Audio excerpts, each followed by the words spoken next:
প্রিয় শৌখিন ছাদবাগানি বন্ধুরা, আপনাদের সকলকে আমার শৌখিন ছাদবাগান ইউটিউব চ্যানেলে জানাই সাদর সম্ভাষণ। প্রিয় ভিউয়ার্স, আমি এর আগে যেই ভিডিওটি দিয়েছিলাম পেয়ারা গাছ নিয়ে, সেখানে আমি দেখিয়েছিলাম যে ফাগুনের হাওয়া চলে আসার সাথে সাথেই গাছকে কিভাবে প্রুন করে দেবেন এবং প্রুন করার পরে যে ফুল দ্রুত চলে আসবে সে বিষয়েও বলেছিলাম। ভিউয়ার্স, আজকে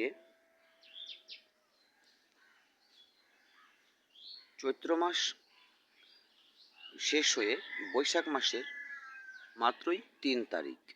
ভিউয়ার্স, দেখুন মাঝখানে একটি মাত্র মাস চলে গেছে, অর্থাৎ ৩০ দিন প্লাস সময় পেরিয়ে গেছে।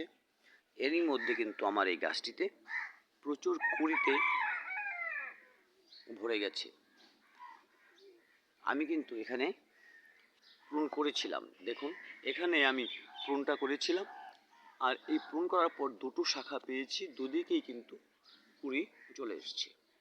এ পাশেও আমি দেখাবো, দেখুন এখানে প্রুন করেছিলাম, এখানে দুটো শাখা পেয়েছি এবং দুটো শাখাতেই কিন্তু কুঁড়ি চলে এসছে।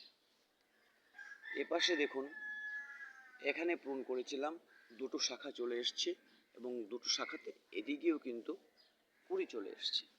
ভিউয়ার্স, এভাবে যদি আপনারা আপনাদের গাছগুলোকে সঠিক সময়ে প্রুন করে দেন এবং একটু সামান্য পরিমাণ খাবার এর গোড়াতে দিয়ে দেন, তাহলে কিন্তু আপনাদের গাছগুলো আপনাদেরকে প্রচুর পরিমাণে ফুল দিয়ে ভরে দিতে সক্ষম। দেখুন গাছটি কিন্তু মোটামুটি ৩.৫ ফুটের উপরে আছে। গাছটি মোটামুটি ৩.৫ ফুটের উপরে আছে এবং ছোট্ট একটি ৮ ইঞ্চি বালতিতে এটি বসানো আছে। এর মধ্যে খুব একটা খাবার দেওয়াও সম্ভব নয়, এতটুকু বালতিতে খাবার দেওয়াও সম্ভব নয়।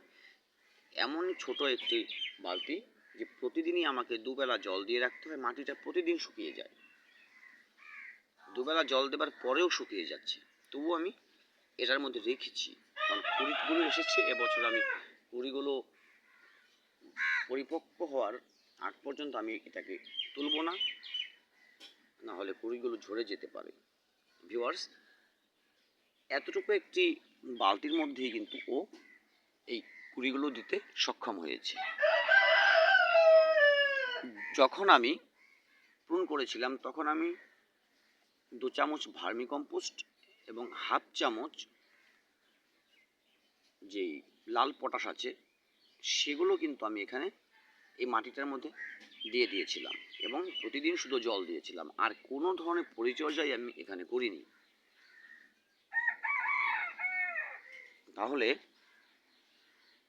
এই সামান্য পরিচর্যায় কিন্তু যথেষ্ট কুঁড়ি নিয়ে এসছে। আরেকটি বিষয়, এভাবে আপনারা যদি প্রুন করেন তাহলে গাছটি ছোট অবস্থায় কিন্তু বেশ ঝোপালো হবে এবং গাছটি যেহেতু ছাদ বাগানে, তাই খাটো রাখতে সক্ষম হবেন। ঝোড়ো হাওয়া থেকে গাছ রক্ষা পাবে এবং খাটো থাকলে যেই অন্যান্য সুবিধাগুলি আপনি পেতে পারেন, এই গাছ থেকে আপনি সেই সুবিধাগুলি পাবেন। ভিউয়ার্স, এভাবে আপনাদের গাছের পরিচর্যা করুন, বুঝে বুঝে পরিচর্যা করুন। আমার কোনটা দরকার, কোন গাছ কীভাবে পরিচর্যা করতে হবে, একটু বুঝে পরিচর্যা করতে হবে। এভাবে করুন, আপনাদের ছাদ বাগান থেকে আপনি অবশ্যই কাঙ্ক্ষিত ফলন পেতে পারেন। ভিউয়ার্স, এই ভিডিওটি দেখার জন্য সকলকে অশেষ ধন্যবাদ। ভালো থাকবেন সবাই, দেখা হবে আগামী ভিডিওতে।